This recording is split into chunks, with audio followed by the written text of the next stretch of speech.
이런 사연이 마음에 와닿으신다면 좋아요와 구독으로 함께 해주세요. 여러분의 응원이 큰 힘이 됩니다. 사돈이 보내온 김장김치.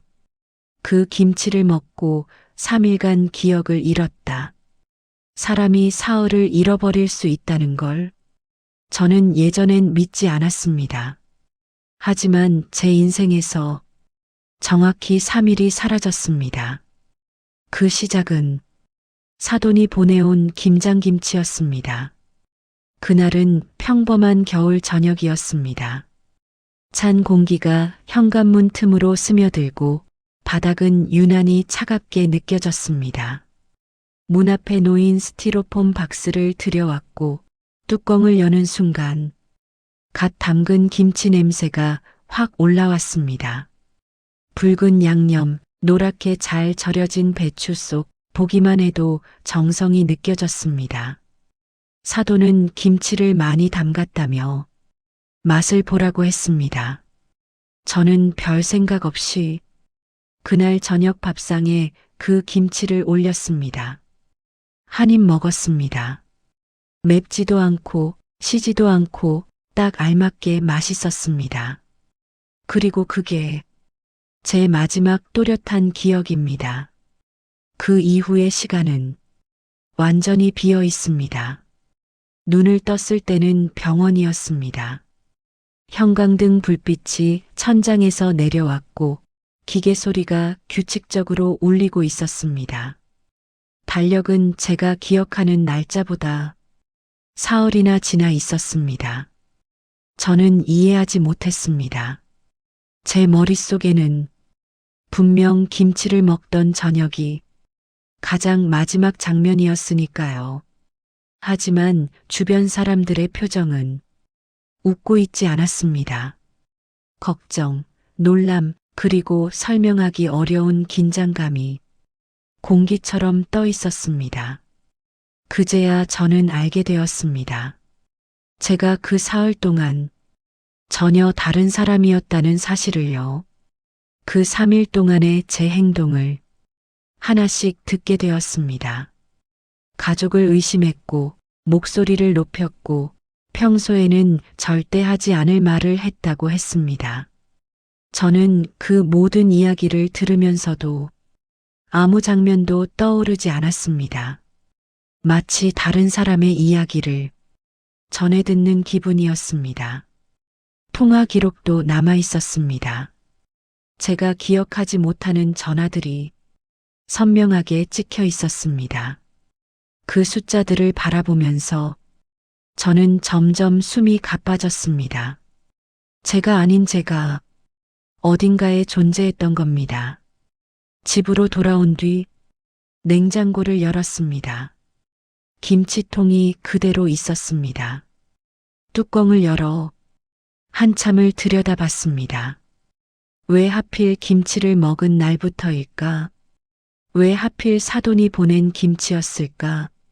머릿속이 복잡해졌습니다. 혹시 상한 건 아니었을까? 혹시 체질에 맞지 않았던 건 아닐까? 그럴듯한 이유를 찾고 싶었습니다. 누군가를 탓할 수 있다면 차라리 마음이 편했을지도 모릅니다. 몇 달 전 들었던 사돈의 말이 문득 떠올랐습니다. 집값 이야기, 재산 이야기, 그때는 아무 의미 없던 말들이 이상하게 마음에 걸렸습니다. 사람은 설명되지 않는 일을 겪으면 자꾸 원인을 밖에서 찾게 됩니다. 저도 그랬습니다. 김치를 의심했고, 사돈을 의심했고, 상황을 의심했습니다. 하지만 가장 두려운 생각은 따로 있었습니다. 혹시 이게 제 머릿속 문제라면 어쩌나 하는 생각이었습니다. 그날 밤 저는 잠을 이루지 못했습니다. 눈을 감으면 또 다른 시간이 사라질 것만 같았습니다. 제가 모르는 사이 또 누군가에게 상처를 줄까봐 무서웠습니다. 기억이 사라진다는 건 단순히 시간을 잃는 게 아니었습니다. 그 시간 동안 내가 어떤 사람이었는지 아무것도 알 수 없다는 것이었습니다. 저는 그 사흘 동안의 제가 가장 두려웠습니다.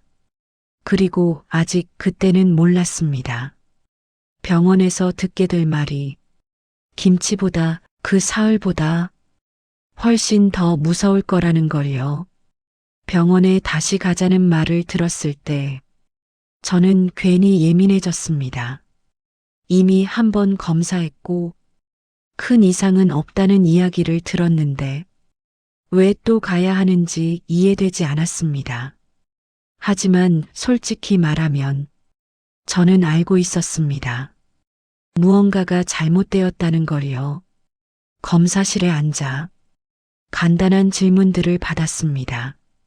오늘 날짜는 무엇인지, 대통령 이름은 누구인지, 방금 들은 단어 3개를 기억하라는 말까지.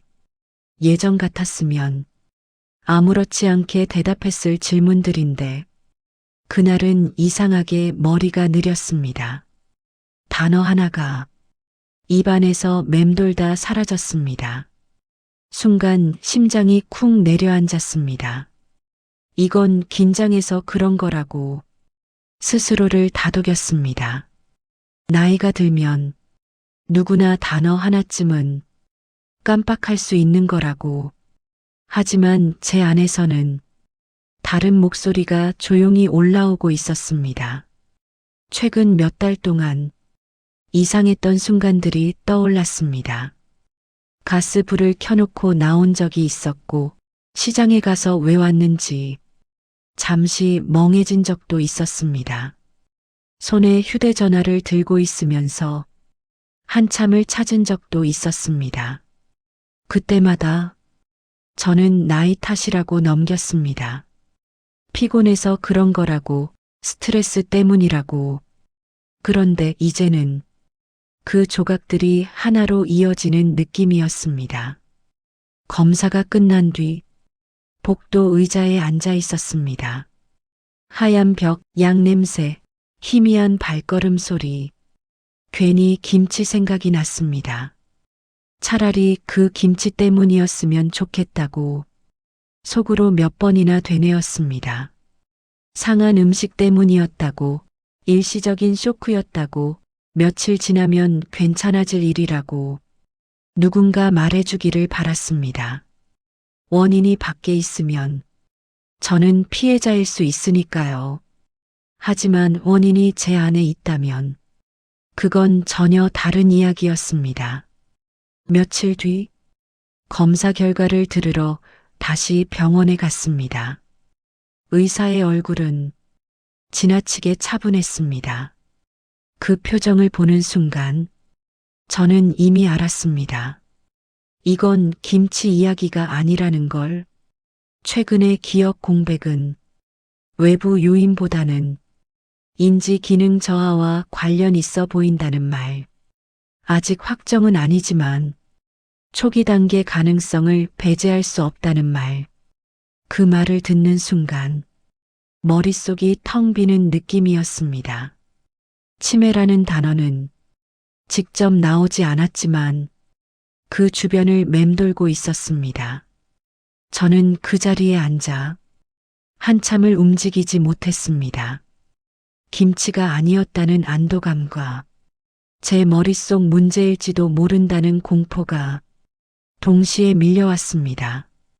이상하게도 김치가 아니라는 말이 더 무섭게 들렸습니다. 집으로 돌아오는 길, 창밖 풍경이 낯설게 느껴졌습니다. 언제부터였을까? 제가 조금씩 제 자신을 놓치고 있었던 게 혹시 그 사흘은 갑자기 생긴 일이 아니라 이미 시작되고 있던 신호였던 건 아닐까? 그날 이후 저는 사람들의 눈빛이 달라 보이기 시작했습니다. 걱정하는 눈빛, 조심하는 눈빛, 그리고 어딘가 거리를 두는 눈빛. 제가 저를 믿지 못하는데 누가 저를 믿어줄 수 있을까요? 밤이 되면 그 사흘이 떠오릅니다. 제가 기억하지 못하는 저의 모습, 혹시 그 시간 동안 제가 더 심한 말을 하지는 않았을지, 더 큰 상처를 주지는 않았을지 상상하게 됩니다. 기억이 없다는 건 변명도 할 수 없다는 뜻이었습니다. 저는 그제야 깨달았습니다. 무서운 건 사돈도 김치도 아니라는 걸, 제가 서서히 제 자신을 잃어가고 있다는 가능성, 그게 진짜 공포였습니다. 그리고 그때부터 우리 가족의 분위기는 조용히 그러나 분명히 달라지기 시작했습니다. 검사 결과를 듣고 돌아온 날부터 집안의 공기가 달라졌습니다. 겉으로는 아무 일 없는 듯 모두가 평소처럼 행동했지만 그 안에는 분명히 말로 하지 않는 긴장이 흐르고 있었습니다. 식탁에 앉아 있어도 이상하게 말수가 줄었습니다. 예전에는 제가 먼저 말을 꺼냈습니다. 반찬이 짜다느니 손주가 오늘 학교에서 무슨 일을 했는지 물으며 집안을 시끄럽게 만들던 사람이었습니다. 그런데 그날 이후 저는 말을 고르기 시작했습니다. 혹시 또 엉뚱한 말을 할까봐, 혹시 제 말이 상처가 될까봐. 며느리는 더 조심스러워졌습니다. 저를 대하는 태도가 유난히 부드러워졌습니다. 그 부드러움이 오히려 마음을 찔렀습니다. 걱정받는 느낌이 아니라 관리받는 느낌이었습니다. 저는 아직 멀쩡하다고 스스로를 설득했지만 사람들의 눈빛은 저보다 먼저 현실을 받아들이고 있는 듯 했습니다. 어느 날 아침 저는 냄비를 불에 올려놓고 잠시 다른 생각에 잠겼습니다. 얼마 지나지 않아 타는 냄새가 집안에 퍼졌습니다. 그 순간 심장이 철렁 내려앉았습니다. 이전에도 한번 비슷한 일이 있었던 게 떠올랐습니다. 그때는 우연이라 생각했습니다. 하지만 두 번이 되자 우연이라 말하기 어려웠습니다. 제가 점점 믿을 수 없는 사람이 되어가고 있다는 느낌, 그 생각이 저를 더 예민하게 만들었습니다. 가족들의 작은 행동 하나에도 마음이 흔들렸습니다. 제가 말을 하면 조금 더 크게 고개를 끄덕이는 모습, 제가 물건을 찾으면 조용히 대신 찾아주는 손길, 예전 같으면 고마웠을 행동들이 이제는 제 자리를 빼앗기는 기분으로 다가왔습니다. 저는 화가 났습니다. 김치 때문이 아니라는 말을 들은 순간부터 사돈을 의심할 명분도 사라졌고 화살은 자연스럽게 제 안으로 향하고 있었습니다. 그 화를 저는 인정하고 싶지 않았습니다. 그래서 더 강하게 부정했습니다. 난 괜찮다. 그 말을 속으로 수십 번 반복했습니다. 하지만 밤이 되면 그 사흘이 떠올랐습니다. 제가 기억하지 못하는 시간, 그 시간 동안 제가 어떤 표정을 지었는지, 어떤 눈빛으로 가족을 바라봤는지 아무것도 알 수 없다는 사실이 저를 무너뜨렸습니다. 혹시 그때 제 눈이 정말 달라져 있었을까요? 혹시 그때부터 가족들은 이미 저를 조금씩 두려워하고 있었을까요? 생각이 거기까지 미치자 가슴이 조여왔습니다. 저는 혼자 병원에 다시 가보려 했습니다. 확실한 말을 듣고 싶었습니다. 아니면 차라리 오진이라고 말해주길 바랐습니다. 하지만 검사 결과는 크게 달라지지 않았습니다. 초기 단계 가능성, 정기적인 추적 관찰 필요. 그 말은 지금 당장은 확실하지 않지만 앞으로는 모른다는 뜻처럼 들렸습니다. 저는 병원 복도를 걸으며 한 가지 생각만 했습니다. 혹시 이게 제 인생의 방향을 바꾸는 출발점이 아닐까 하는 생각. 김치 한 통에서 시작된 의심이 결국 제 자신에게로 돌아왔다는 사실이 아이러니하게 느껴졌습니다. 집으로 돌아와 거울 앞에 섰습니다. 거울 속 제 얼굴은 예전과 다르지 않았습니다. 주름도 그대로였고 머리카락도 그대로였습니다. 그런데 이상하게 낯설게 느껴졌습니다. 제가 저를 완전히 믿지 못하게 된 순간이었습니다. 그날 밤 저는 처음으로 생각했습니다. 혹시 언젠가 제 가족의 이름조차 떠올리지 못하게 되면 어쩌나. 그 상상만으로도 숨이 막혔습니다. 그리고 저는 깨달았습니다. 진짜 싸움은 김치도 사돈도 아닌 제 안에서 시작되고 있다는 걸 인정하지 않으면 아무 일도 아닌 것처럼 지나갈 줄 알았습니다. 하지만 부정은 현실을 늦출 뿐이었습니다. 그날 이후로 저는 제 하루를 기록하기 시작했습니다. 아침에 몇 시에 일어났는지, 무엇을 먹었는지, 누구와 통화했는지, 작은 수첩을 들고 다니며 하루를 적어 내려갔습니다. 혹시라도 또 기억이 끊기면 적어도 종이 위에는 제가 남아있을 거라 생각했습니다. 처음에는 이게 대단한 일처럼 느껴지지 않았습니다. 조금 더 꼼꼼해진 것뿐이라고, 스스로를 관리하는 습관이라고 합리화했습니다. 하지만 며칠 지나지 않아 저는 알게 되었습니다. 이건 습관이 아니라 불안이라는 걸. 어느 날 수첩을 펼쳤는데 제가 쓴 기억이 없는 문장이 적혀 있었습니다. 약 복용 잊지 말 것. 글씨는 분명 제 것이었습니다.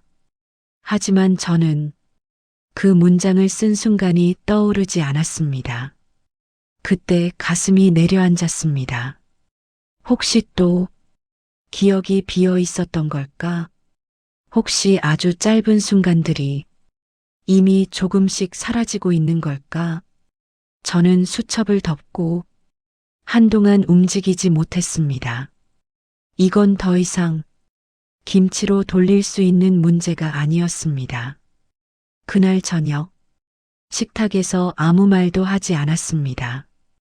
예전 같으면 반찬을 옮기며 이런저런 이야기를 꺼냈을 텐데 그날은 그럴 자신이 없었습니다. 혹시 또 이상한 말을 하게 될까봐 가족들이 조심스럽게 저를 바라보고 있다는 걸 느꼈습니다. 그 시선이 서서히 제 마음을 긁었습니다.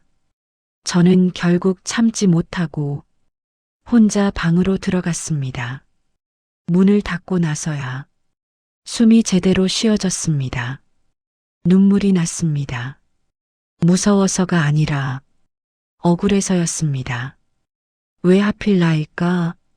나는 아직 할 일도 많고 보고 싶은 것도 많은데 손주가 자라는 모습을 또렷하게 기억하고 싶은데 왜 제 머리가 먼저 흔들리는 걸까? 그날 밤 처음으로 현실을 인정했습니다. 혹시 정말 초기 단계라면 지금부터라도 준비해야 한다는 생각이 들었습니다. 병을 숨기거나 모른 척 한다고 해서 사라지지는 않을 테니까요. 하지만 인정하는 순간 또 다른 두려움이 따라왔습니다.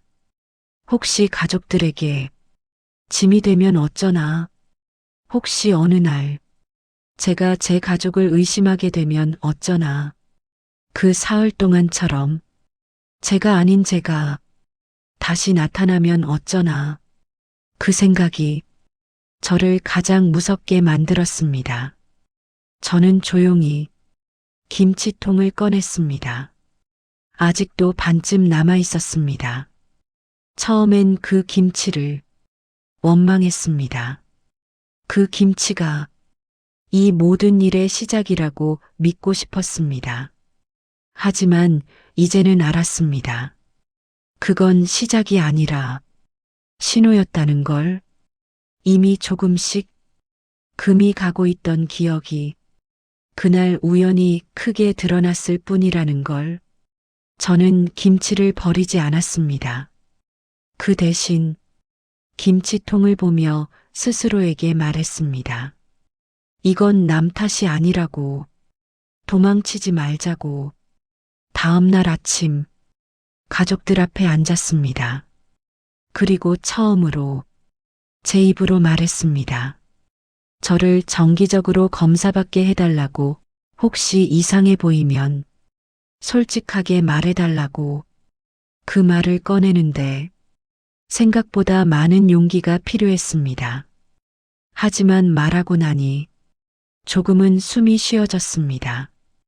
병보다 더 무서운 건 모른 척하는 시간이었습니다. 그리고 저는 이제 도망치지 않기로 했습니다. 비록 기억이 조금씩 흐려질지라도 적어도 지금 이 순간만큼은 또렷하게 붙잡고 싶었습니다. 제 입으로 인정한 뒤부터 집안의 공기는 조금 달라졌습니다. 이전처럼 말하지 못한 긴장이 흐르기보다는 조심스럽지만 솔직한 분위기가 생겼습니다. 가족들은 제가 불편하지 않게 행동하려 했고, 저 역시 괜히 강한 척하지 않으려 했습니다. 정기적으로 병원을 다니기 시작했고, 약도 복용하기 시작했습니다. 아직 확정된 병명은 아니었지만 의사는 지금부터 관리하는 게 중요하다고 했습니다. 그 말이 이상하게도 위로처럼 들렸습니다. 끝이 아니라 시작이라는 느낌이었기 때문입니다. 저는 하루를 더 천천히 살기 시작했습니다. 무언가를 하다가 멈추면 다시 한번 확인했고, 물건을 두면 제자리를 눈으로 오래 기억하려 했습니다. 수첩은 여전히 제 곁에 있었습니다. 아침에 눈을 뜨면 날짜를 먼저 적었습니다. 이름도 적어보았습니다. 제 이름, 남편 이름, 며느리 이름, 손주 이름. 당연히 알고 있는 것들이었지만 그 당연함을 지키고 싶었습니다. 그런데 어느 오후 또 한 번 작은 일이 생겼습니다.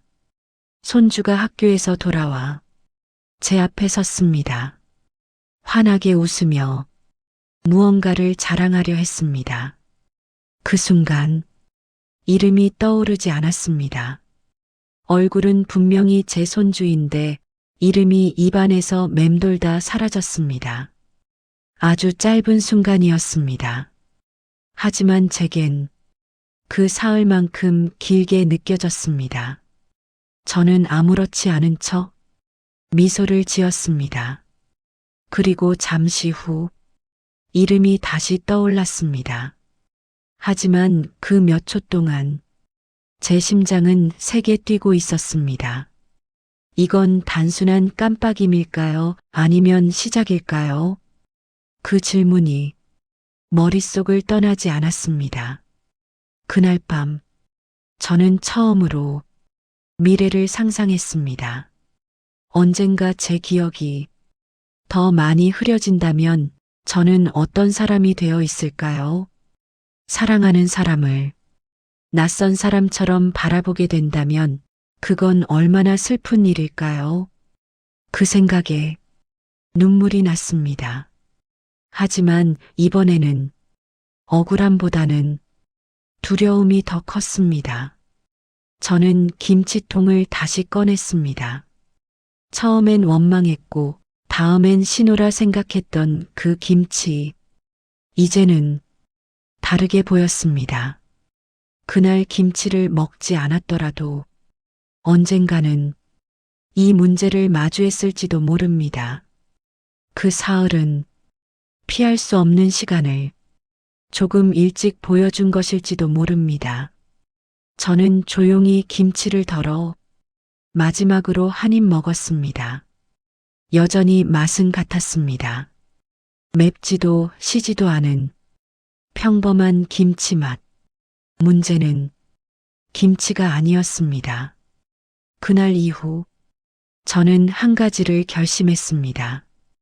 기억이 줄어들 수는 있어도 사랑까지 줄어들게 하지는 말자고.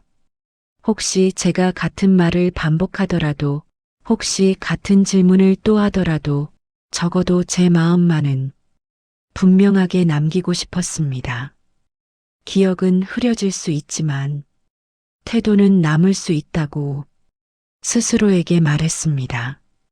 그리고 저는 이 싸움이 길어질지도 모른다는 걸 조금씩 받아들이기 시작했습니다. 시간이 조금 흘렀습니다. 저는 여전히 병원을 다니고 있고 수첩은 제 가방 안에 항상 들어 있습니다. 기억은 예전처럼 또렷하지 않을 때도 있지만 아직은 제 이름도 가족의 얼굴도 이 집의 냄새도 분명히 알고 있습니다. 예전과 완전히 같지는 않지만 그렇다고 완전히 달라진 것도 아닙니다. 다만 한 가지 달라진 게 있다면 저는 이제 하루를 그냥 흘려보내지 않는다는 것입니다. 아침에 눈을 뜨면 오늘 날짜를 적고 창문을 열어 바람을 한번 느끼고 손주의 웃는 얼굴을 조금 더 오래 바라봅니다. 혹시라도 이 장면이 흐려질 날이 온다면 적어도 지금 이 순간만큼은 제 안에 또렷하게 남아있기를 바라면서요. 그 사흘을 떠올리면 아직도 가슴이 먹먹해집니다. 기억이 비어 있다는 건 단순히 시간을 잃는 게 아니라 그 시간 속에 나를 잃는 일이라는 걸 저는 알게 되었습니다. 그리고 더 무서운 건 그 빈 시간을 누군가의 탓으로 돌리고 싶어지는 마음이었습니다. 김치를 의심했고, 사돈을 의심했고, 상황을 의심했습니다. 하지만 결국 제가 마주해야 했던 건 제 자신이었습니다. 병은 갑자기 찾아온 게 아니라 이미 조용히 신호를 보내고 있었을지도 모릅니다.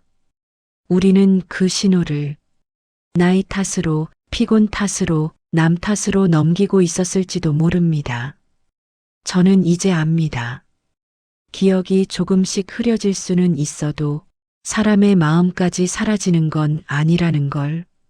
제가 사랑했던 기억은 혹시 희미해질지 몰라도 그 사랑의 방향만큼은 남아있기를 바랍니다. 그래서 오늘도 가족 이름을 또박또박 적어보고 사진을 한 번 더 들여다보고 같은 이야기를 반복하더라도 부끄러워하지 않으려 합니다. 혹시 여러분도 요즘 작은 기억이 자주 비어 있지는 않으신가요? 가스불을 켜놓고 나온 적은 없으신가요? 같은 질문을 반복하고 있지는 않으신가요? 혹시 그걸 그냥 나이 탓으로 넘기고 있지는 않으신가요? 그리고 또 하나, 혹시 여러분 곁에 조금씩 달라지는 가족이 있다면 그 변화를 탓하기 전에 한 번 더 이해하려 노력해 보셨나요? 기억은 흐려질 수 있어도 존중은 흐려지지 않아야 한다는 걸 저는 이번 일을 통해 배웠습니다. 사돈이 보내온 김장김치. 처음에는 원망했고, 나중에는 두려워했고, 지금은 그저 하나의 계기였다고 생각합니다. 그 김치 덕분에 저는 제 삶을 조금 더 진지하게 바라보게 되었습니다. 기억은 언젠가 희미해질지 몰라도 지금 이 순간을 소중히 여기는 마음만큼은 남아있기를 바라면서요. 여러분이라면 그 사흘을 누구의 탓으로 하시겠습니까? 그리고 만약 기억이 조금씩 흐려진다면 여러분은 오늘 하루를 어떻게 보내고 싶으신가요? 저는 오늘도 제 이름을 적으며 하루를 시작합니다. 잊지 않기 위해서가 아니라 지금 이 순간을 분명히 살고 있다는 걸 스스로에게 확인하기 위해서입니다. 오늘의 이야기는 여기까지입니다. 이야기가 마음에 남으셨다면 좋아요와 구독으로 함께 해주세요. 여러분의 작은 응원이 또 다른 사연을 전하는 힘이 됩니다.